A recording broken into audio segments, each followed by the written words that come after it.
news, Lobbyists are fed up with politicians accepting their money and then not coming through. opinion, When the automated police force orders you inside, that's just them doing their job. remix. Even lost my job partially due to the whole global warming issue. Increase in oil prices. This guy's scared. This is Top Story with KLIXcast and Jill Skeen, I've been a listener for about 20 years. I'm talking to you makes me feel better. where the news meets your opinion. Pick up the phone and talk about it. 736-0300. That's 736-0300. Now, here's the hosts of Top Story, KLIXcast and Jill Skeen. And good morning to you two also. 736-0300 is always the number to call, and welcome to Top Story. And Jill, it's so nice to see you again. Oh, thank you, Kelly. It's been so long since I've seen you, my friend. 24 hours. No. It's been 22 hours, actually. Why? Oh, yes, that's true. I do see you after the show. Amazingly enough. If we're going to do it, let's do it, let's 22 do correct hours. calculations here. Fine. So, hey, good morning. It just seems like 24. Yeah. It's Thursday. Before the last holiday weekend of the summer. I know. What a bummer. And the second day of the Twin Falls County Fair. I feel a little What? remiss in my duty. I should have said yesterday that it was the first day of the Twin Falls County Fair. Yeah, we did. And it totally slipped my mind. Well, didn't we have John Pitts on? John was in on Tuesday. Was he? Yeah, Well, we the said day it was before going the to, first but day we of the said fair. it was good. We had Monster Truck. We talked about it. We did. I wonder if anyone went to that. I didn't get to go last Benito night. did. Did he say it was fun? Yeah, he said it was good. Did he get to drive it? No, he didn't say anything about that. They were going to say that you could drive it. Yeah, I don't know. They said if I went out there, they'd let me drive it. I would. Then they told me I'd have to sign a release, and then I thought, well, how dangerous are these things? I don't think they were worried about the truck. They were worried about the driver. Yeah. Why would they be worried about me? Anyway, it's Thursday. And you're going to be out at the fair today. I'm going to be there today at 1 o'clock at the Twin Falls County Noxious Weed Bureau booth. I know. I told you I'm going to give you a wheelbarrow of my weeds to give to them. So they could look at them. Are. Isn't that what you're supposed to do at their booth? What are you supposed to do? Bring weeds? What? They have a lot of information on weeds and eradication of such. And I'm sitting here a little bit embarrassed because I just realized, because I'm supposed to be there at 1 o'clock today, and I emailed Penny Main, one of our sales executives here, and asked her, I says, okay, where is their booth located? In an email that she sent me, It says located east of Ag Building near Miller's Elephant Ears. So she already gave me that information, and here I am sending her an email asking me where the booth is. Do you know where that is? No, I don't. Miller's Elephant Ears. That's the only direction they can give you. Find the elephant ears, Kelly. It's near there, because chances are you might find those. It's east of the Ag Building, so I'll probably be able to find out. So, I don't know. But at any rate, I'll be there at 1 o'clock today. That'll be fun. So stop by, and we're going to be talking to Callie Sherrill, who's the noxious weed superintendent for the county, and maybe Roger Batt might be there, who's the state executive director. So, but he's been running around. He's been running around all over the state because I guess we have a real problem with purple thistle. Really? So what does purple thistle look like? I don't know. I really don't, but I'm going to find out today. Yeah, because I wonder if it's what's in my front yard. I don't know. Might be. I should bring you my weeds and have them identify what the heck they are. They'll do that. They will do that. They are growing rampant because of the rain. If you have something growing in your area and don't know what it is, I don't know what half the things are. I say to Tom, I go, is this a weed or a flower? Because, you never know. Out here, he's like, I'm not sure. You have to be careful, though. If you pick what you think is a weed to take it to be identified, it might be some rare endangered species, and you'll wind up in jail. So I don't know. So you're telling me I should pick it then? Pick it your own. Yeah, pick it. Definitely pick it, Jill. Pick it. And then tomorrow from 4 to 6, I'll be there at the Twin Falls County Republican booth. So, wow. The Governor Otter's supposed to be there. Pinch you. You just can't get better than that. They can't. They didn't invite me. Other than the fair food. Like I said, they can't handle the truth. That'd be hilarious. Yeah. So anyway, well, you should have a good time. We have Ida Rogers coming up. She's going to be talking about the Walk MS benefit walk that's coming up here soon. Mm-hmm. We also have the Cops of the Bad Guys list. I believe today is Twin Falls County. I don't know. We have the list behind you. I know. And I'd have to turn around away from the microphone. That would be a shame. I think it's the fourth week. It's the fourth week, yes. And then we normally have Randy Stapilus on Mondays, but Randy was on a panel at the Snake River Basin Adjudication on Monday, so we have rescheduled him for today at 8:40. We're going to be talking about Snake River Basin Adjudication and all that stuff. And a lot of folks who have moved here in the last few years probably have no idea what that is all about. Well, Randy's going to talk about it. It's very interesting. It's been going on for years. If you have anything to do with water, it affects you. So be listening for Randy coming up at 8:40. And Supreme Court Antonin Scalia spoke there. Yes. Yeah, he was did. so proud that they came up with something. It's like, wow. I mean, I guess this goes on for years and years. So anyway, it'll be interesting to hear from Randy. And then at 9 o'clock, we'll be talking about a teacher in Maryland who was suspended from his job. And we will tell you why. And you might think, what? Okay.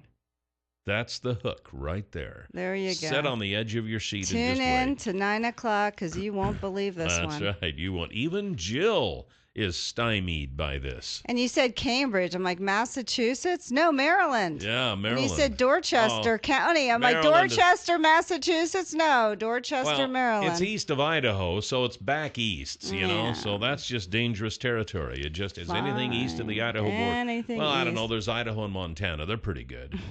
But anyway, you're still a chance of dangerous stuff going on. We do have some news to talk about. 1 month ago, the speed limit on the interstate was raised to 80 miles an hour. Yes. And you might be wondering how that's going. How is that going after the millions of dollars we spent on that one? Well, I don't think we spent millions of dollars. All the signs and studies. I don't think that was millions of dollars. Might have been hundreds of thousands, but not. But we're just flush with money. It's time to have Nathan Jerky back in with the transportation department, and he can talk about that. He was the one who said it was going to cost us a lot. Yeah. Anyway. And I think everybody was surprised that it happened as soon as it did, because after talking to him, I thought it was going to be a couple of years. Such a pressing issue. Anyway, some troopers noticed that as soon as the speed limit went to 80 miles an hour, some drivers took that as a green light to go 90 or faster. ISP reports it has issued more speeding tickets on the faster freeway sections compared with the same period last year, but exact numbers aren't available, according to an article in the Times News. Really? Because they're still calculating? Apparently so. ISP says 80 miles an hour is plenty fast, and troopers will issue tickets to anyone caught going faster. See, they ruined it, because before they went 75, they went 80, 85. No one paid attention. Now it's 80. It's like, boom, you're stuck at 80. Yeah, you're going to get a ticket at 81. They ruined it. They say that this is not unofficial permission to drive 85. Really? We are not giving people a break on speeding tickets. Once they're over 80, the 80 mile an hour speed limit, that's it. They're breaking the law. See, before they used to kind of let it slide. Now, I have, as I've mentioned before, traveled back and forth from Twin Falls to Boise on I-84 a few times. Mach 1. No, actually, I'm not really. I drive, when the speed limit was 75, I would just drive along with traffic.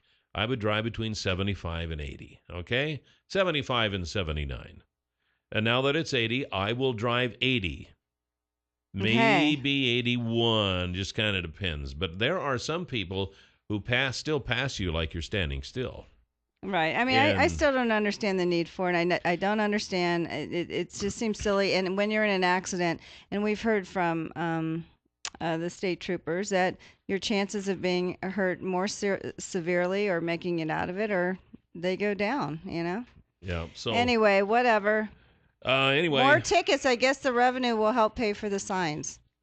Yeah, there you go. There's always a silver lining, isn't there, Kelly? Did you see this? Zara yanks baby shirt after online uproar over Holocaust likeness? I saw the shirt and I thought, what the heck is that? It looked like a Holocaust shirt. I'm like, what the heck is that? Well, they used to wear yellow stars on their arms, Kelly, to indicate that you were Jewish. Do you not remember that? They used to have stripes. Do you not remember that? I guess I wasn't paying that much attention. But this one here, fashion chain Zara has come under fire for selling a baby's pajama top that many on social media claimed looked like the uniform Jewish prisoners were forced to wear in World War II concentration camps. The top, which has since been removed from stores and online, featured white and blue stripes and a 6-pointed yellow star on the front that was intended to represent a sheriff's badge. Yeah, they used to wear them on their armbands, the yellow star. Star of David. Which is a 6-pointed star to indicate that you were Jewish. But a lot of the that doesn't look like law a sheriff's enforcement badges, yeah, it does. It's got the little rounded tips and everything, as far as I can tell in this. Anyway, you think you could be a little bit more clever, but anyway, whatever. I don't know. A lot of people are offended by that. So. Well, when I first saw it, I didn't even have to see the story. I'm like, what the heck? Really? Yeah, it caught my eye. I don't know. It just seems like people are just looking for ways to be offended today. I think designers could be a little bit more creative. Where do you come up with? And P.S. What's the stripes? If you're the sheriff, it looks like you'd be the prisoner with stripes. I don't know. I mean, come on. Can't Zara come up with something a little bit more clever? It's a pajama top. Yeah, I don't know. It's a pajama top. Why not a swastika then? There you go. I don't know. It's just a little lines that go around, and, you can make butter out of it. With all the bad news that we usually have, here's something that happened. News. A horrific tragedy brought these two together. It's their undying love that will make sure they never part.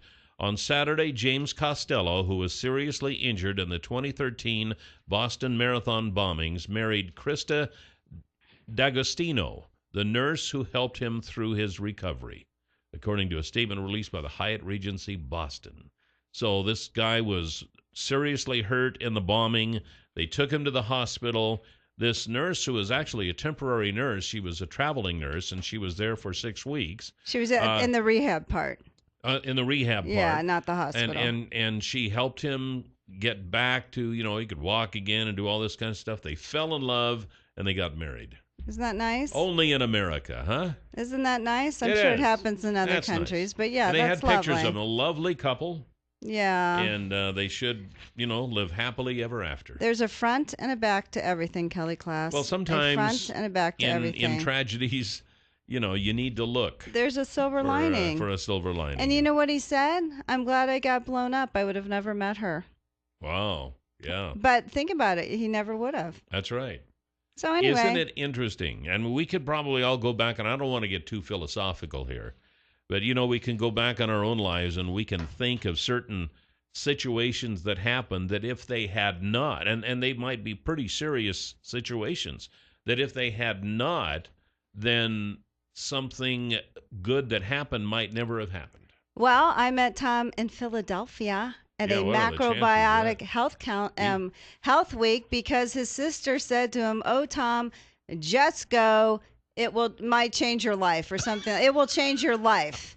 He only went because she wanted him to go. Because I remember I was working at the school and studying, and he called, and she signed up for this program and said, "Has my brother called yet? Has my brother called yet?" And signed up. I said, "No." So when he did, he said, "I'm just doing this because my sister wants me to." One more happy participant at SHI. Thanks, Tom. That's how we met.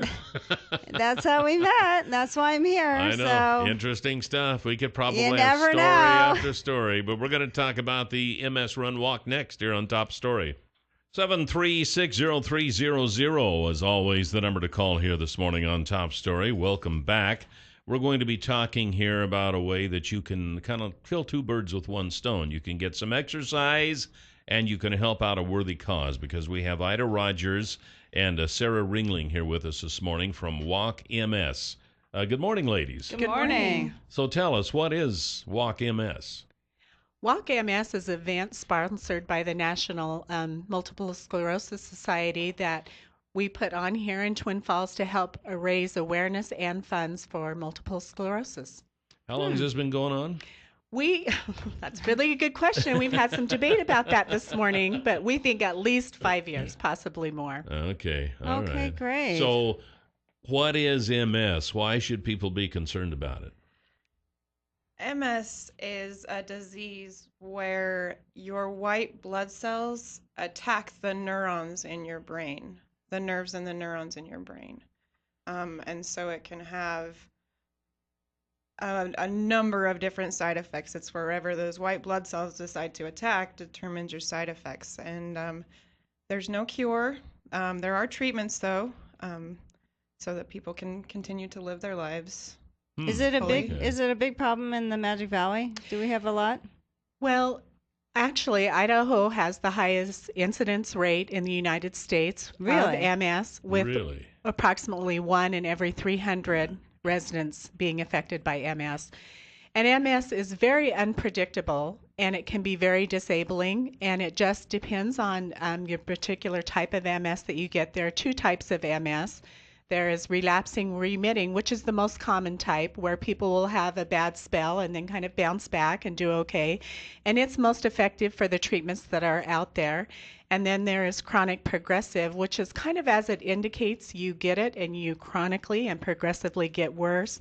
And the medications are not necessarily prescribed for it or helpful with that particular type. So what type does Idaho lead in, or does it matter? Or is it both? Doesn't really matter. The most common is relapsing remitting, and it affects mostly women between the ages of 20 and 50. The incidence in men is less, but my husband passed away almost 10 years ago from MS, and he had chronic progressive, and he had it for 10 years. Do you think there's something in Idaho, either what we're eating or what we're doing, or the things that we like to do out here as opposed to other states? There has been so much research. They think that it's linked to location. The incidence rate is higher the farther away you get from the equator, which is why commonly your doctor describes you heavy doses of vitamin D. Wait, I'm sorry, what? That your doctor will prescribe you to take vitamin D. Oh, heavy doses. Yeah. Oh, okay. Excuse me. But they can't link it to anything. They have suspicions, but they don't know. There's evidence that it's genetic, but they can't prove that it's genetic. It's kind of a mystery disease. They don't know what causes it. So that's why the money for the research. Exactly. If they can figure this out. Exactly. If they can figure out what's going on, then we're that much closer to a cure. So what are the details then? The walk is coming up when, and how do people get in on it? The walk is coming up Saturday, September 20th at the Buzz Langdon Visitor Center, which is right by the Prime Bridge Overlook. And please don't let the construction of the new Visitor Center shy you away from coming to the event, but actually help draw you in to see what a wonderful visitor center is being built there. And we're going to walk right along the rim of the canyon on the trail there, and it's about a 3-mile walk. Oh, great. Oh, okay. And at the conclusion of the walk, Chick-fil-A has generously donated sandwiches for everyone, and Smith's is donating cookies, and we'll have chips and water. And we have a silent auction that goes along with the walk, and wonderful prizes and recognition. It's just a great time to feel support and to support those people that have MS. And what's the registration? There is no registration fee to enter the walk, although fundraising I thought it was is a encouraged. fundraiser. Fundraising is encouraged. So how do the people donate then? You can actually go to www.walkmsidaho.org, or you can call 800-FIGHT-MS. And once you go to that webpage, you can join a team, you can create a team, you can donate. Just anything that you can feel like you could do would be greatly appreciated. Do you get a T-shirt or anything when you sign up? You get a Chick-fil-A sandwich. You what else do you want for crying I'm just out loud? curious. People wonder, you just have to ask these things. That's fine if you don't. It's okay. Part of the fun of it is different teams have different T-shirts. They dress up differently. Obviously, it's a fun walk. It's not a competitive walk, but it's a great opportunity to come out and see. I think a lot of times you're surprised at who has MS. Yeah, and so this is just kind of something to raise awareness for multiple sclerosis then. And it's Saturday, September 20th. Correct. What time did you say? Check-in begins at 8 o'clock. We'll have a program at 9:40 where we'll kind of welcome everyone there and have a great kickoff, and the walk will actually start at 10 o'clock. What's the website they can go to again real fast? WalkMSIdaho.org. Exactly. And call 800-FIGHT-MS, right? All right, very good. Well, ladies, thank you very much. Ida Rogers well. and Sarah Ringling, we appreciate you coming in. Thank you for the opportunity. Yes. You're welcome. Coming up, we have Randy Stapilus with the Idaho Political Update. Actually, we're going to be talking about water this time. Oh, you're right. I'm getting ahead of myself. I'm sorry, What's Jill. going on today? I don't know. That's why I keep you around here. here. Oh, is that right? You keep me around? Keep me on time. You're like my executive secretary. Don't even say that. 7360300 is the number to call here this morning on Top Story. Well, I stand corrected. Well, See, you don't. We don't have the county today. Nobody showed up. They're supposed to be here. I know. This is the first time this has happened in a long, never been stood long time. We've been stood up by Twin Falls County. Yeah. Well, that's okay. We don't get even, we get ahead. All right? Sheriff Carter, what's going on with the Just staff? want you to know. What is happening out here? I will tell you this, that we've been talking a lot here recently about Far More of Idaho and some of their technology advancements. And we've been talking about the Certiset, which means no moving pipe, no borders. With a Certiset, you can grow and harvest every square inch on your field. You don't have to go around every spring or fall, whenever you do it, with a ground sterilant and kill it so that you'll have a place to put all the pipe. Because they have a new pipe, it's called Certiset. It's a flexible pipe that just goes right out into the field, and it flexes around. You put attachments on your equipment that lift the pipe up in front of you, set it down in back of you, and you can just do whatever you need to do in the field. So ask them about it.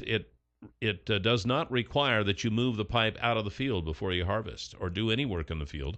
And then when you're done, you don't have to go back and put the pipe back in. It's already there. You just work around it. And they'll tell you all about it at Far More of Idaho at 324-3341 or at farmoreofidaho.com. It's slick stuff. That's how easy that is. You got it. So easy. Okay, so remember yesterday we were talking about more female voters. Yes. And how I said that I think we need more female candidates, which we do because we're clearly not represented equally. Well, and some people said, well, no, if you were a woman, you'd still vote for a Republican, blah, blah, blah. Okay, a new internal Republican report confirmed that women are not fans of the GOP, and Republicans have more work to do if they want the female vote. Now, remember, after the last election, there was this whole autopsy. They lost the women's vote by like 38 points, something crazy in the presidential election. The report, which was obtained by Politico, found that although Republicans have tried to improve outreach to female voters, women still believe the party is, wait for it, stuck in the past and intolerant. 49% of women polled for the party looked on the GOP unfavorably. Only 39% felt that way about the Democratic Party. The study was commissioned by two conservative groups, Karl Rove's Crossroads, GPS. He did so well with the polling last time, remember? He insisted Romney was winning Ohio. Where did they poll these women? Must have been Massachusetts, New York, Los Angeles. It was their own polling. Are you kidding me? I understand that. American Action Network. This is not a surprise. It offered a stark picture of how women view the Republican Party as a whole. Women are barely receptive to the party's policy proposals, the report said, in part because Republicans fail to speak to women in the different circumstances in which they live. The report drew its conclusions from focus groups discussions and a poll of 800 registered women voters. In top issues such as healthcare, the economy, and education, the poll found the Democrats held a huge advantage. For example, when considering which side wants to make healthcare more affordable, the women surveyed chose the Democratic Party by a 39% margin. They also said that a policy of That's not even a majority. That's the margin of how much they polled. They also said that a policy... Well, you can ignore this. That's fine. Lose every election. Go ahead. They also said that a policy of equal pay for equal work would help women the most. To make electoral gains in 2014 and 2016, the report suggested that the GOP soften its opposition to legislation supporting pay equity. The party should also tackle economic issues like gender bias in the workplace, the report said. Given that abortion can be a wedge issue among women, the report recommended that the party deal honestly with any disagreement on abortion, then move to other issues. The GOP has tried to make women a priority since 2012 when female voters chose President Barack Obama over Mitt Romney. Okay, so it wasn't as much, 56% to 44%. Republicans created political action committees dedicated to female voters and female candidates. However, they have not found an effective way to engage women on equal pay issues. Probably because they don't vote for equal pay issues. Obama hasn't done a very good job with that either, because the reports coming out all the time that even in the White House administration and around there, women are still paid less than men. Not for the same position.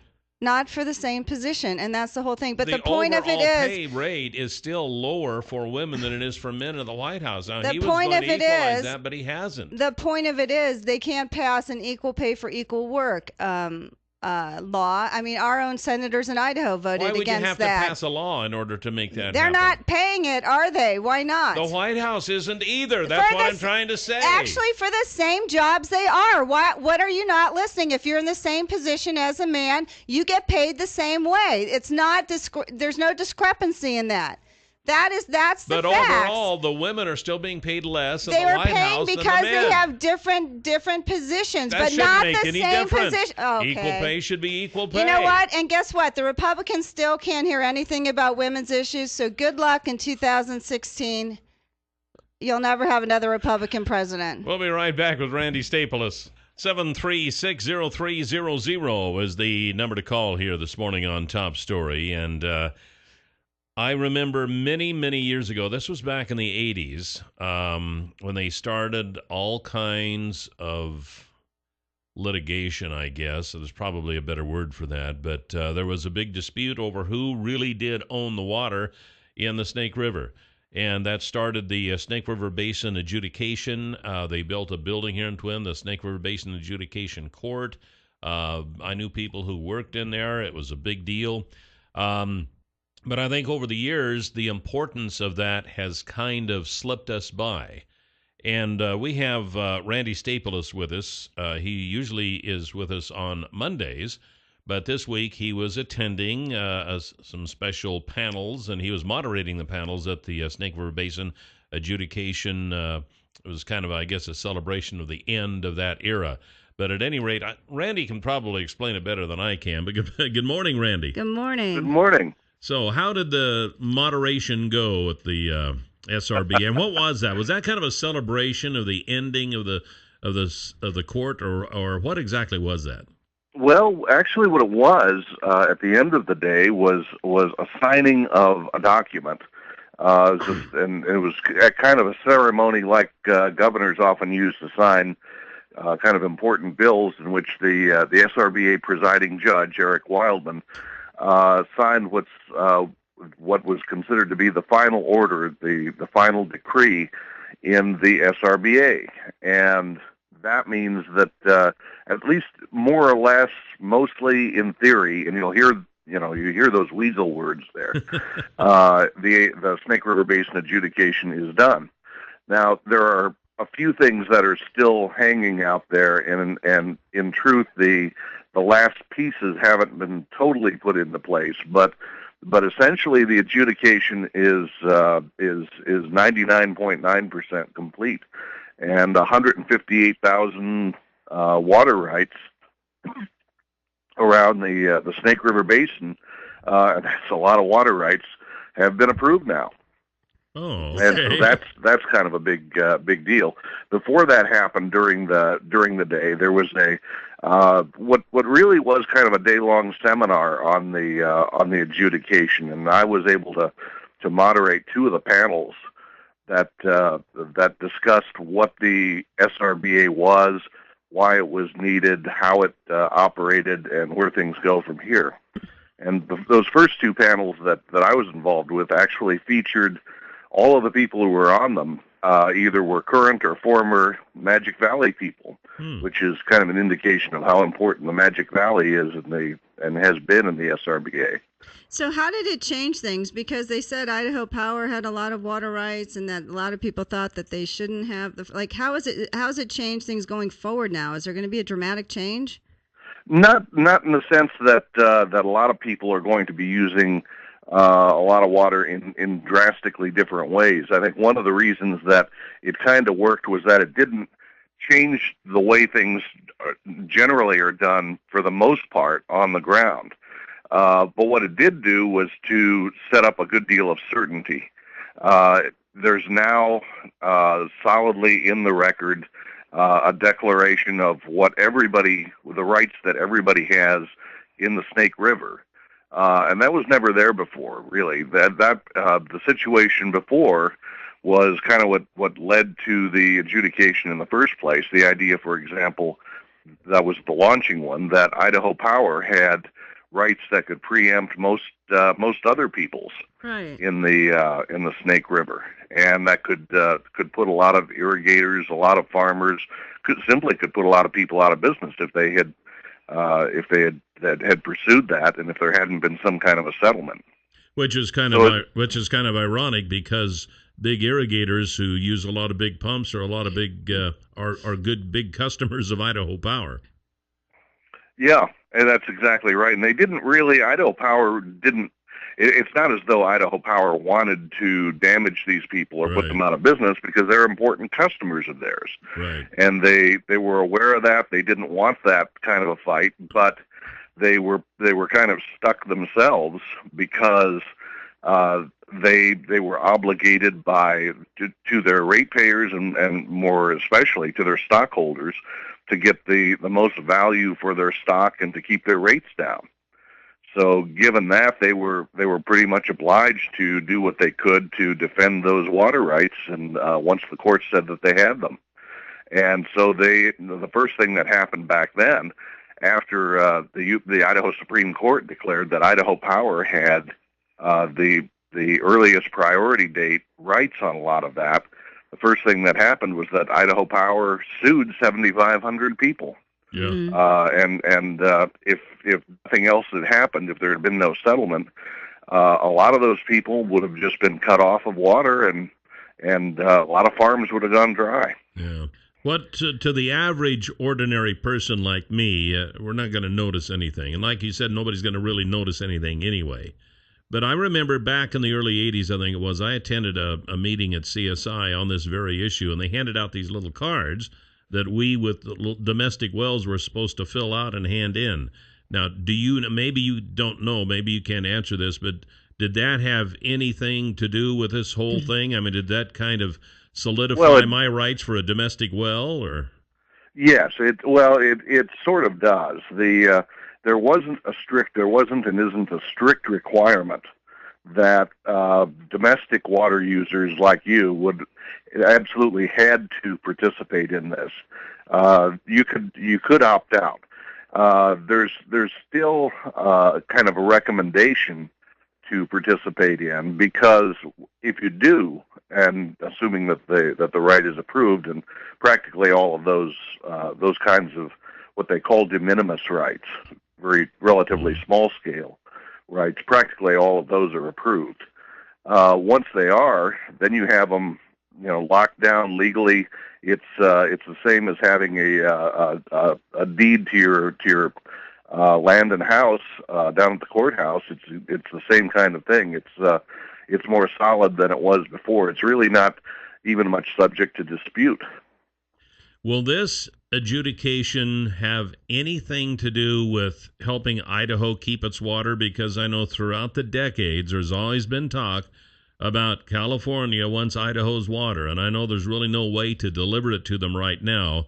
But if there were any question as to who the water belongs to, does this help solidify Idaho's right to that water, so California couldn't come in with some big? Well, I think it does. It does solidify Idaho's rights to the water, because it makes it possible for the state to argue that all of this water is being beneficially used, and here is exactly how.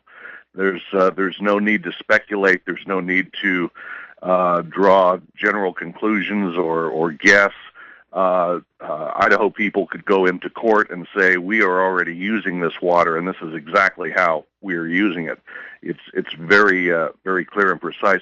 Where it may actually wind up practically mattering more, maybe right within the Northwest, and that's an issue in the Idaho Panhandle, where they're starting to get into some adjudications. Washington State is starting to claim as much water as it can in eastern Washington from some of the rivers that go through both Washington and Idaho, and there's some real question about how much they may be able to claim, and that's a real issue there. But for a bigger picture, for longer term, it really kind of locks down Idaho's use of the current water that it's had, and it would make it, I think, legally almost impossible for somebody else to reach in and grab it. Even that's even apart from the high cost and the difficulty of doing it on a practical measure. But let me mention one other thing real quick about California, at this conference on Monday, there were there was a substantial California delegation. It was at least a half dozen people. I think it may have been a dozen. And I talked to a couple of them, and what they said was that we are in terrible trouble down here, which they are, because their drought is awful.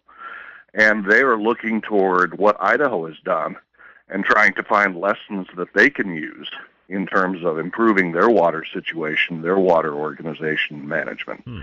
So you have California looking to Idaho to try to figure out how to manage its water better. Didn't they really? I mean, part of the problem was, the development that they had, that they overbuilt, or the towns expanded so much. Wasn't they they have lots of problems. Yeah.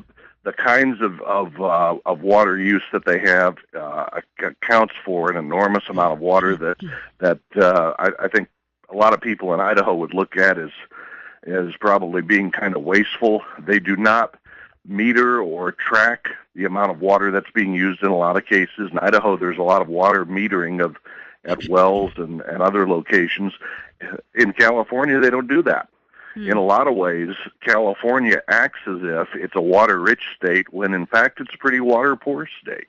Yeah, as they found out the last year or two. I sometimes very think much we so. do too.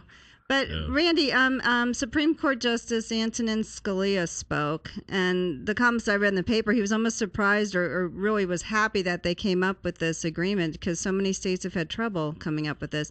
What were some of the messages that he gave? Well, it was certainly very much in praise of getting something like this done, and this was something that was done through the legal system.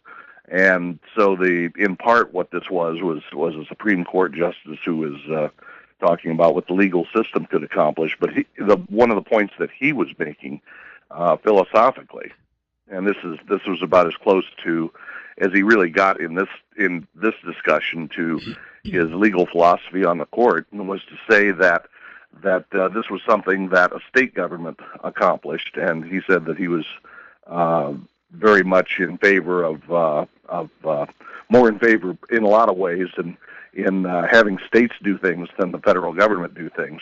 I guess I would just add, though, to that while a state played a very big role in this, certainly, so did a lot of other people, including a lot of federal agencies and tribes and local governments and others.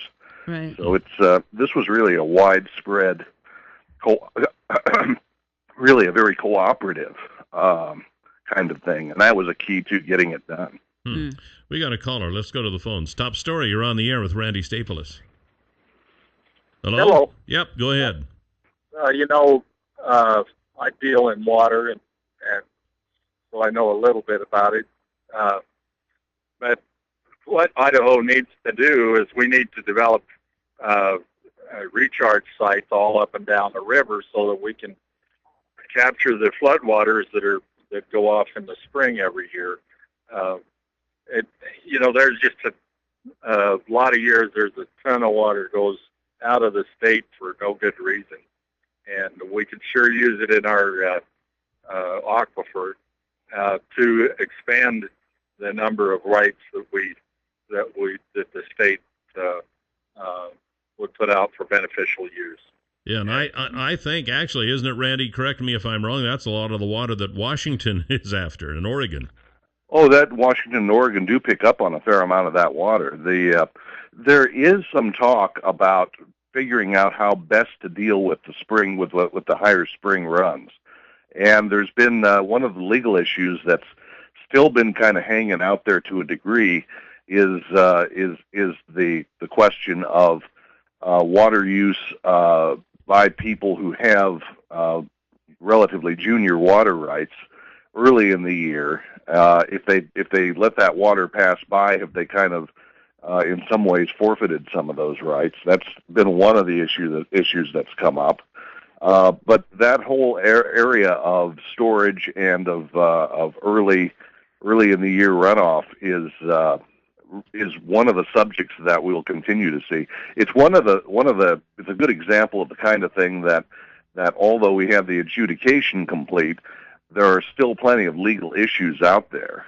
Still plenty of water issues that are going to be going on for some time, and this will be one of them. Yeah. Well, Randy, we're out of time. We appreciate that update. Very interesting on Idaho's water.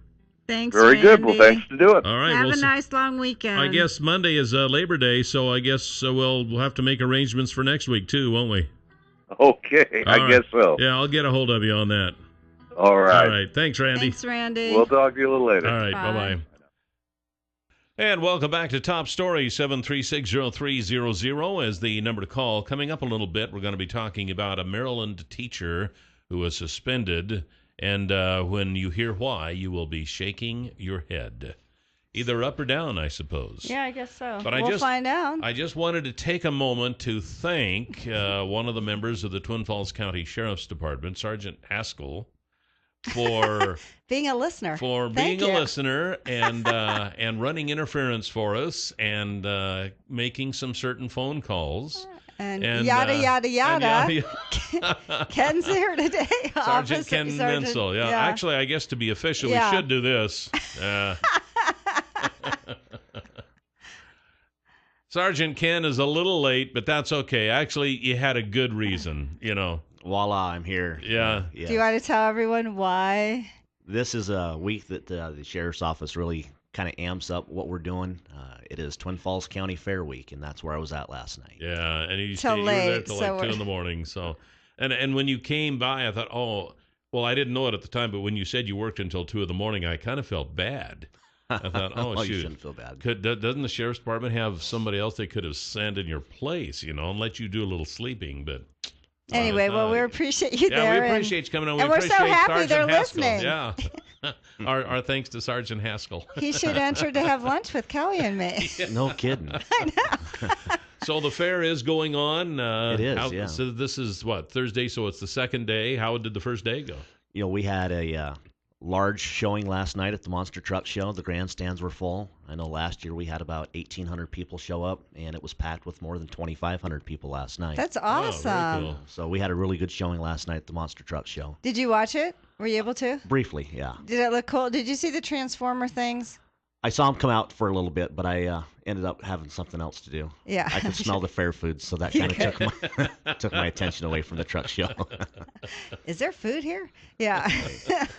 So what do you expect for this fair? I mean, what should people not do? What should people do? What do you expect to have a incident-free fair? We've had some really great improvements this year. There's lit parking now, so the parking lots are all lit up real well, so people can see when they're going to and from. Yeah, out there in the hayfield? Yeah. Really? Yeah. So what they light them up with? I mean, they didn't install permanent lights, did they? Yeah, we've got kerosene lamps. Yeah. I meant if they had they have permanent lights now. We have permanent lights up on top of the light fixtures. That's made a huge difference. So cool. It should make the parking lot a lot safer at night. Tonight is the rodeo. We got the rodeo coming on the next couple of nights. Yesterday was alcohol-free day. Today we have the beer garden as well as the next couple of days. So do you think that's made it? I know there's some controversy that even was instituted a few years ago. Has that made a difference at the Twin Falls County Fair over the years? No alcohol as opposed to with alcohol? We have it strictly staffed. We have deputies. In fact, that's one of the assignments that I'll have tonight being out there, and we haven't had a problem. There was some controversy. I wasn't involved in much of that, just one of those side listeners that got to hear both sides. Right. I haven't seen that there's been specifically a problem, though, so it's working out so far. Well, if you have a specific area for people to go and drink, the responsible drinker is going to do that. But even if whether you do or you don't, if you got a drunk, they're going to show up to the fair drunk anyway. So yeah. Probably doesn't make that much difference. So with the beer garden, with the area that you have to drink in, just like smoking, we have certain areas where people can smoke. With the large amount of staff that we have out there from the Sheriff's Office, the Twin Falls County Fair is one of the safest fairs in the area, and we hear a lot of compliments from people about how nice of a job that John Pitts and the Sheriff's Office and those involved with making a great fair really do. So do you look forward to that every year? I used to early in my career. Yeah. I wouldn't say that I dread it. I do enjoy meeting people, but sometimes there's some things that go on that it's a long day when you get a lot of sun and you're walking around all day. It gets pretty tiring. Right. We've been blessed with some great temperatures this year. I think yesterday it was 77, 78 degrees. So it really was a pleasant day yesterday, and we're hoping to have more of it. Yeah, were a lot of people there for the first day, do you think, as opposed to the monster truck, like just during the day overall? Overall, it was pretty sparse in numbers from what I could see. Okay. But the monster trucks show up first. It was pretty sparse, and then all of a sudden, the closer it got to the show, the lines just lined up. And that's what we do around here. We are last-minute people. I know. We always do everything at the last minute. It's tough sometimes when you plan events because you're pulling your hair out going, are people going to show? And then they just come in waves, which is great. So I'm glad it went well for those guys. The rodeo is usually well attended, and then the concert Sunday night. I think that they've done a good job. I think we're going to see a lot of people show up to the fair this year. Yeah, that's right. We got the concert, and it's a big week going on. What about traffic? Has there been any traffic issues? Seems like they've always been able to handle that pretty well in the past. With the experience we've had over the years, we've had some issues in the past with deputies kind of getting hurt and whatnot, but with all the cones and the lighting systems and just the experience that we have, traffic usually flows pretty well. Yeah. Okay, so here's the big question. What's your favorite fair food? And do they give you stuff or you have to buy your own? Yeah, we buy our own food. Okay, so what's your favorite fair food? Don't say the donuts, because it's a stereotype. I know, it's but the stereotype. that's what I'm going to have to go with. No way. Little chocolate-covered donuts. No way. Yeah, that would have to be it. I can't believe it. All right. I always have somebody go buy them for me because I won't be caught eating them in uniform. Yeah. I know. Isn't that such a bad stereotype? It is. It's sad. But okay, go with the chocolate-covered donuts. There's always seems like a little bit of controversy once in a while on what people can take to the fair and stuff. And I know there's a movement with open carry and stuff, but can people open carry a weapon on the fairground? We discourage it. In fact, we've had people open carry in the past, and we've spoke to those individuals and just explained to them the nature of why we're having a fair, that it's a family-oriented environment, and open carry really does kind of shock the conscience of those who are in the area and see that happening. And really, there's not a need to open carry at the fair. There's enough deputies in the area that should something go awry, we're there and we can take care of what's going on. So do you tell them to put their weapon in the car? Absolutely. And do they have any problem with it? And we really haven't had any problems. It's not that we're trying to discourage anybody from exercising their constitutional rights, but that's just not the proper forum. And knives, too? People bring knives to the fair? They do, yeah. Now, what about concealed carry? That, I suppose, is different. You won't know it, I guess, if they're concealed carrying anyway. So if you're concealed carrying, it's simply not visible. Yeah. We never really have much of an issue with that just because we don't know that it's happening. But again, the fair's not really the place to worry about those kinds of things. We've got the staff out there to deal with that, and that's exercise your rights to do that probably somewhere else, just so that people can have an enjoyable experience at the fair. Yeah. And I think it's kind of you can't just take your own alcohol on the fairgrounds, can you? No, you can't. Do people do that? Do they sneak in with flasks or something? Or your big 44-ounce cups that you get from the 7-Eleven or the Oasis. And they have it with beer, and they don't think they'll get caught? No, sometimes we catch it. Sometimes we don't. I guess they figure if we get caught, we'll just toss it. If not, I'll have a beer to drink. There you go. So in the beer garden, my question is, if you had some fair food, are you allowed to bring it into the beer garden to eat it with your while you're drinking a beer? I haven't seen a problem with that. I don't know the rules per se, but I wouldn't see that would be a big issue. Yeah. Okay. Yeah. A lot of people like to drink beer with their. Well, I know, but I'm thinking if you have to drink right there with your chocolate covered donuts, but if you're in your garden, if you can bring fair food in, or not, that was just a thing I thought of. So, and then also there's a monkey exhibit. Did you see the monkey exhibit? I did not. You didn't? Huh. No, I'm sure you'll have to see that today now because she mentioned it, right? Yeah. Anything, what's going on outside of the fair? I know, there's still a world of law enforcement out there. So you didn't bring any bad people with you today. Yeah, we gave them a break this week just because of my lack of preparedness. So we'll get that taken care of next week. School, again, after the fair, we're going to see the county schools back in session, Castleford, Murtaugh. One of the things we're really focusing on right now, there's been some controversy in the past with drone usage throughout the United States, and the Sheriff's Office does have drones. And we've been utilizing those drones in the school this last couple of weeks. Flying over schools? Flying over schools, really? Mapping the school systems out so that we can identify things like the gas shut-off, the power shut-off, electrical shut-off, telephone shut-offs, getting a really good outlay of where all the entrances, all the exits are to the school, the windows, so that in the event that we're called to a tragic event like what we saw in Columbine or Platte Canyon, our first responders have a very detailed map of what the school looks like. They have a floor plan of what's going on inside. the different layout of the school. We've got Murtaugh. Is this the first time you've been able to do that? Like, just because you have drones now? Yeah, because we have drones, as we're looking at increasing the effectiveness of our plans. In the event that there's a school shooting, we know there's going to be chaos already at the school, and the last thing we want to do is to bring chaos to what's already there. Right. And so we're not planning for if, we're planning for when. Do you guys practice things like that? We do, yeah. We have block training regularly that we've been planning or practicing different things for a crisis that might happen. In the event that any crisis happens out there, whether it's an active shooter, an earthquake, flood, fire, we're always going to be headed that way. And so this is just really a matter of us stepping up and making sure that we're accountable to the students, to the faculty, to our residents of Twin Falls County, and make sure that we're absolutely prepared in every possible way to handle a situation. So have you been doing that, flying? Have you been taking pictures, aerial pictures over the schools? Aerial pictures and videos, just really mapping it out really well so that in the event that we go out there and we have to stage and do those types of things where we have a command center and we've got, if we had a shooting in Castleford, the resources with the sheriff's office aren't sufficient enough to handle that event by itself. We would have the Twin Falls Police Department responding with us. We'd have Idaho State Police responding with us, and local different law enforcement agencies as well as EMS, fire. And really it just comes down to making sure that we have a plan in place and that we're familiar with the plan so that we know what we're doing. With the militarization that we've seen, Ferguson, Missouri sort of opened people's eyes to the militarization of police departments and counties.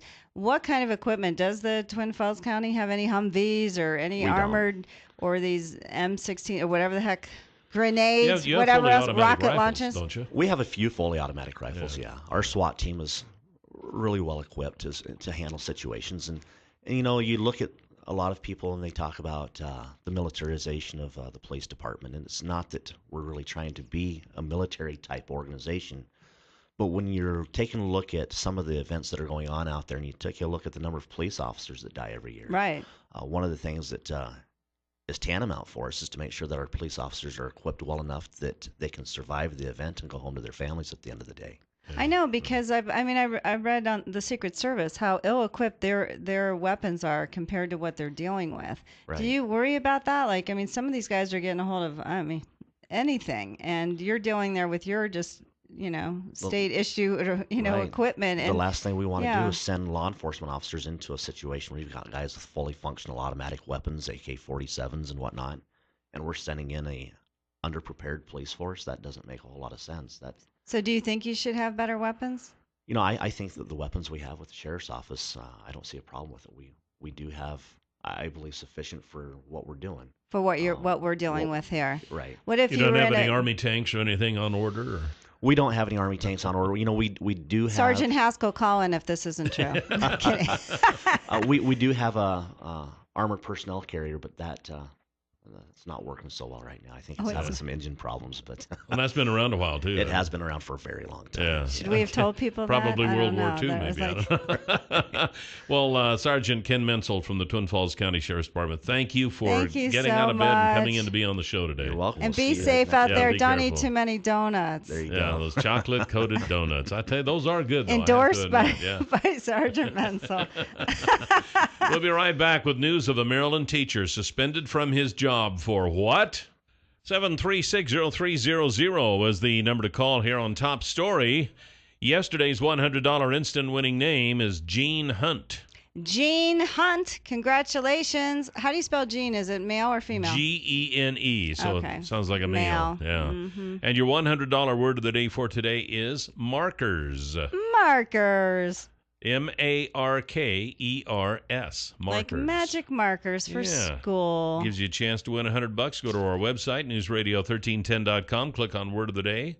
Type in the word, and then listen tomorrow. And if you hear your name tomorrow and you played the word today, you win $100, just like that. How easy is that? No kidding. It just doesn't get any easier. Doesn't. Hey, ran across this story this morning, and I was kind of appalled. We've talked before about The Minority Report, the movie with Tom Cruise. Don't act like you don't know his name. You love Tom Cruise. You're a huge fan. And they would actually arrest people based on a crime that they may commit. Mm-hmm. And in this day and age, with the technology that we have, with the attitudes that we have, you see things like this that come pretty darn close. And that's, I think, what we have right here. This happened in Cambridge, Maryland. Yeah, let's make sure it's not Massachusetts. Cambridge, Maryland. That's right. He's a man with many names, and the books he has written have raised the concerns of the Dorchester County Board of Education and the Dorchester County Sheriff's Office. Early last week, the school board was alerted that one of its 8th grade language arts teachers at Maces Lane Middle School had several aliases. Okay. Police said that under those names, he wrote 2 fictional books about the largest school shooting in the country's history set in the future.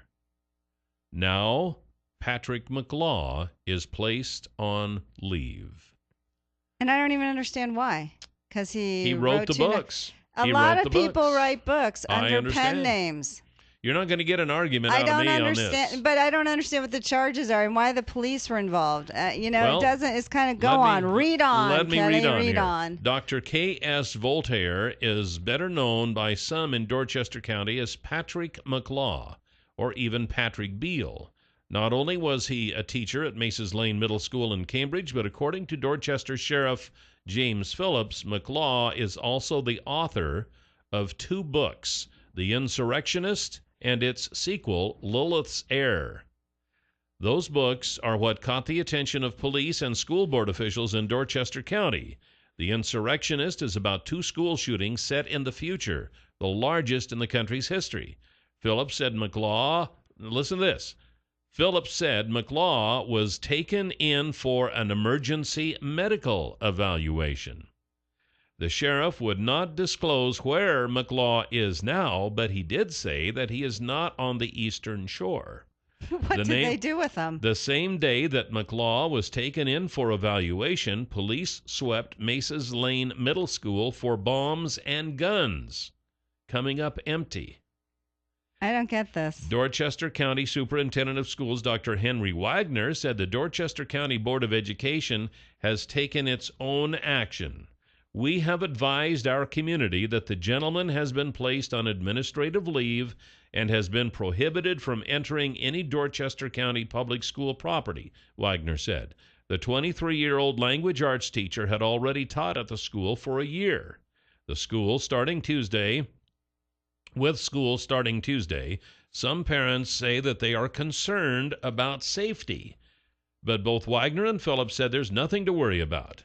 There will be a Cambridge Police Department presence at Maces Lane Middle School for as long as we deem it necessary, Wagner said. How bad was the book? I mean, they didn't say anything about Lilith's Heir, but the Insurrectionist, how awful. And if it's based on how awful, shouldn't Stephen King be in jail? Well, I cannot even read the man's books. Are you kidding me? I don't understand even this. Even at that, you have, we just saw the movie Olympus Has Fallen, which was the overtaking of the White House and the government by a bunch of Islamic extremists. So are you going to start arresting screenwriters and producers and people who make these movies? Because, well, my gosh, I mean, taking over the U.S. government, that's pretty serious. And somebody generally originally writes the book. I think that probably was based on a book. Well, so then are we going to arrest them? I mean, is this the Minority Report or what? I mean, this is getting... Here you have this 23-year-old teacher who wrote 2 fictional novels, and now under pen names. Yeah, under pen names, and now he has been captured, and nobody knows where he is. The police have him, apparently. He's had a medical evaluation. No, and the worst part, he's now banned from county properties in Dorchester and Wincamico counties, as well as the Delmar School District. Okay, and what message does it send to your English students who want to write the great American novel and they happen to go into a school shooting, which happens all the time? I don't know. We must be missing something here because something is amiss with this story. And how big is his lawsuit going to be against the school system? He didn't do anything. He lost his job. He was a writer. So they're starting to arrest people now based on crimes they may commit in the future. What do you guys think about this? 7360300. We'll be back after the break. 7360300 is the number to call here this morning on Top Story. Okay, to kind of recap this story, you have a 23-year-old teacher at an elementary school in Maryland. Under a pen name, he wrote 2 books. One of them is about the largest, these are fiction writings. Yeah. One of them is about the 2 biggest school shootings in the history of the U.S., which takes place in the future. And he's taught at the school for a year. Mm-hmm. They didn't say he had. They come and take him away, problems. give him a medical examination, and ban him from any, and suspend him from his job, and ban him from any county property. Yeah. And they now are arming the school. And the police are going to be there making sure nothing happens. I mean, the interesting thing is, how did the police get involved? And they're like, he has aliases. Well, a lot of people write under a pen name. I mean, who is it? What is the Rowling's? The one who J.K. Rowling. J.K. Rowling. Her next book was under a pen name. I mean, that is not a crime. People do that all the time. And if you're going to arrest someone for really crazy stuff, Stephen King should be first on the list. But just because you write about something doesn't mean you're going to act on it. And how bad could this book be? You know, it is getting scarier and scarier in this country when you say after something like this, welcome to America, ladies and gentlemen. But, I mean, we're so on? shell-shocked. But, I mean, I think this has gone over the edge. You know, you're shell-shocked. I mean, we just heard Sergeant Menzel, you know, they prepare for things to happen at schools. But it's been interesting to talk about this with him. Like, I don't know what the charges are. Like, we have to be missing something here. Something has to be missing. 7360300, Top Story. You're on the air. Good morning. Good morning. Good morning, Kelly and Jill. Good morning. Jill, I'm glad to see you have a line. I have a lot of lines that we agree on, Kyle. You know that. We agree on a lot of stuff. We do. It's the solutions to it that we don't agree on. But this is ludicrous. I mean, Jill hit it on the head. How many novelists should be thrown in jail for their weird psycho books that they wrote that turned into movies? I know you have to think, how do you come up with this stuff? It's like, what's wrong with you? Some of these people have deprived minds, but they're not thrown in jail. At what point do we keep killing our First Amendment, and the thought and speech Nazis keep going? That we're gonna end up in trouble. I mean, we're heading towards a situation where if they ever start getting to the point where they can read your thoughts, everybody's gonna be arrested because somebody will think of something that is not appropriate. Oh, let me tell you what, and thanks for the call. If we could be arrested on our thoughts, I would have been arrested years ago. I'll tell you what, they'd have had me and daily. Yeah. I don't know what's going on in that head. 7360300, Top Story, you're on the air. What are your thoughts? Good morning. You know, they'd do the same thing, though, if a kid wrote a book report on it, and it seems like you guys wouldn't be in such an uproar if they did it to a kid. Oh yeah, if he wrote about a school shooting or bombing, and then you think, well, but I mean, to be a published author and I don't know, a pen name, what could the guy do? I assume this man will sue the school system and the county, unless, like you say, there's something else that comes out about this. Well, what are your thoughts, caller? I mean, is this America? Is this the America you remember? No, it's not. But that's what they do to the kids in school, where the little boy chewed up a pop chart in the shape of a gun and got in trouble. Yep. It all stems way back to that. So yeah, this isn't the America that it used to be. Well, the America when I was growing up too, we didn't have these mass school shootings either, and we've had so many. So I think it's either overreaction or he didn't do anything, so I don't understand. And his other books seem fine. As far as we know, like you say, unless there is something that is not in the story, if he has, you would think though, in a case like this, if there had been a better reason that they would have said so, although that's not a guarantee. I mean, an alias as a writer is so common. Yeah, I know. So but they found out he's had several aliases. I'm like, and they're attached to his book. What if he'd have written about the overthrow of the government? Then would the Secret Service have arrested him? I don't know. What's this coming to? 7360300, Top Story. You're on the air. I think he donated to the wrong organizations. That could be. I'm pretty sure he did. The other day I was talking to a girl who actually, I think it was Yellowstone. She got ticketed $200 for carrying. She had a Gatorade bottle in her hand. She got a ticket for littering. Well, did she litter? It never left her hand. She still had Gatorade in it. At Yellowstone apparently, Park? She got a ticket for having. So it's the same thing. They're ticketing her for the opportunity. I guess she could have potentially littered. She's not from there, so probably not. She just pays the ticket. Yeah, that's right. That's the thing. Everybody there's a tourist, so they know you're just going to pay. Yeah. But this kind of stuff's happening more than we know, I'm sure of it. I think you're right. Yeah, thanks for the call. We got more callers coming in, too. A lot of people want to weigh in on this one. 736-0300. So if you saw Minority Report with Tom Cruise, does this kind of remind you of that? Well, we'll just arrest them because they might commit that crime. 736-0300 is the number to call here this morning on Top Story. Don't forget to get a hold of Pat Hartzell from Stanley and Company if you think that maybe a low and honey loader could be of benefit on your feedlot or dairy operation. It loads all types of manure, liquid, frozen, dry. Lord knows we've had plenty of the liquid stuff this summertime with all the rain we've had.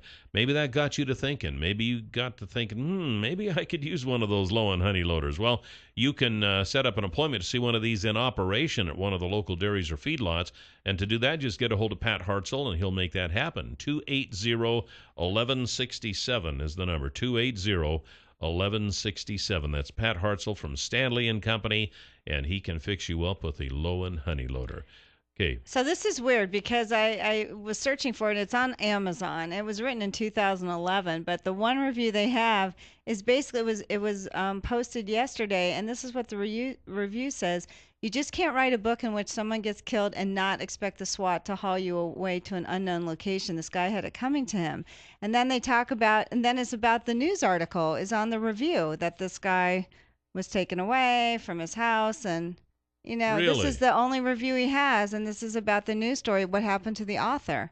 Interesting. It's weird. So he thinks that you can't just write a story about shooting people without having the police come and haul you away? Well, whoever wrote this was master technician. I don't know. I think he might have been facetious. I don't know. He just said it was about 2 school shootings set in the future, the largest in the country's history. Interesting. And then it says true story. Author was taken away from his house. Google it. And then he goes into part of the news story that we had. Like how many hundreds of thousands of books that we have today are about people getting shot and killed?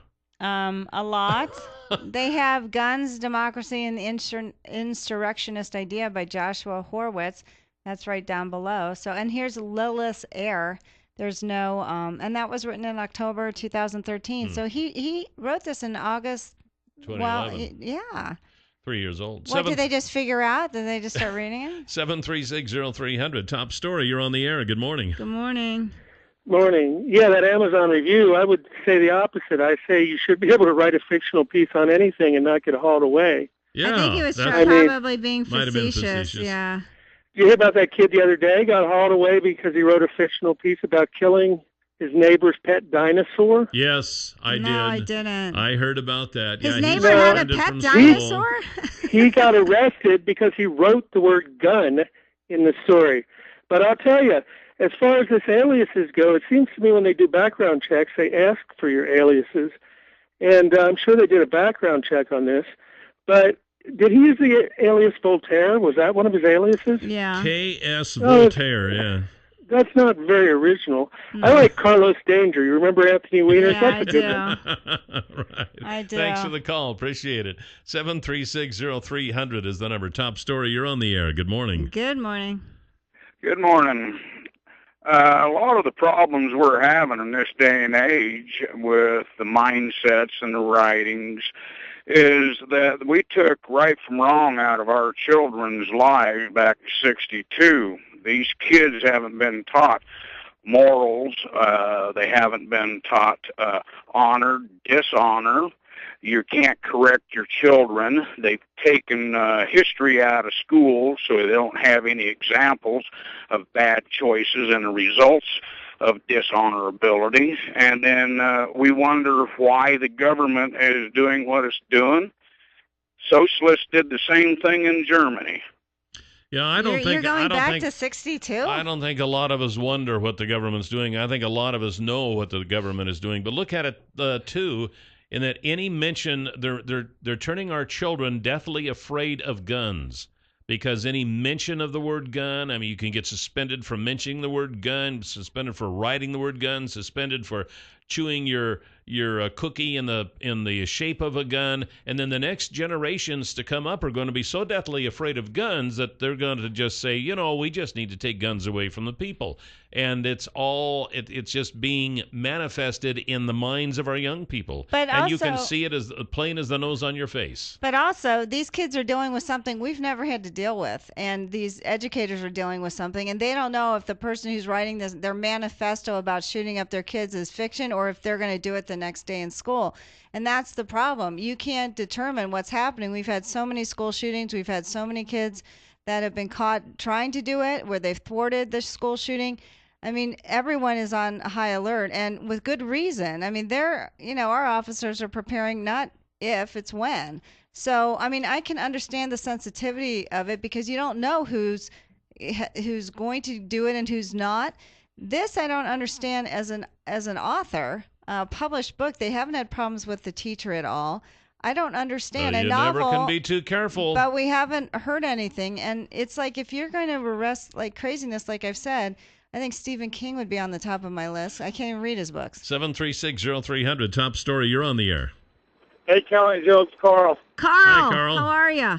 Hey, what's going on? Don't be reading and driving, How are you? And you got about 20 seconds. All right, well, 20 seconds. What is the sheriff's department doing with drones? It's a common thing. Everybody has drones nowadays. They're following you, Carl. You better drive well. That's crazy. Oh, I hope they're not following me. I'll get a ticket. All right, guys, have a good morning. Have a good day. I know there has been a little bit of controversy there. Not a great deal. I know they had been using them to fly over fields to find marijuana. So now apparently they're using them to fly over schools so they can map the territory, which makes sense to me. Again, in case there's a problem. Yeah, exactly. Things Not have if, changed. but when. And it's time now for the Huckabee Report, brought to you by Waddell & Reed. And you can hear the Huckabee Report each weekday at this time, brought to you exclusively by Waddell & Reed. Laura Nelson, Josh Funk, and Steve Stanger are the financial advisors, and I have a number for you. You really need to write this down and give them a call. 736-6563. All right? Write it down, people. All right, write it down. 736-6563. That's how easy that is. Here's another one you can write down, too. It's 933-2600. That's the number for Canyon Pawn, Twin Falls' newest pawn shop. And they're on Shoshone Street, right across from Will's Toyota. And they have, I don't know, I could be here all day naming everything they have. Yeah. But they've got camping supplies, and they got fishing supplies, and they got woodworking equipment, and they got recreational equipment. And I drove by there yesterday, and they got a little four-wheeler sitting out front there, and they got a scooter, and they've had bicycles, and they've got guns, all kinds of guns. As a matter of fact, you need to stop by and see, check on your chance to win a Savage 17 HMR with AccuTrigger, all right? And they can tell you all about it. They can tell you the details on how to go about that. And I know Dave Hansen, the owner there, he posts a lot of stuff on Facebook, and I'm friends with him, and he was always posting. I wish he'd stop doing it.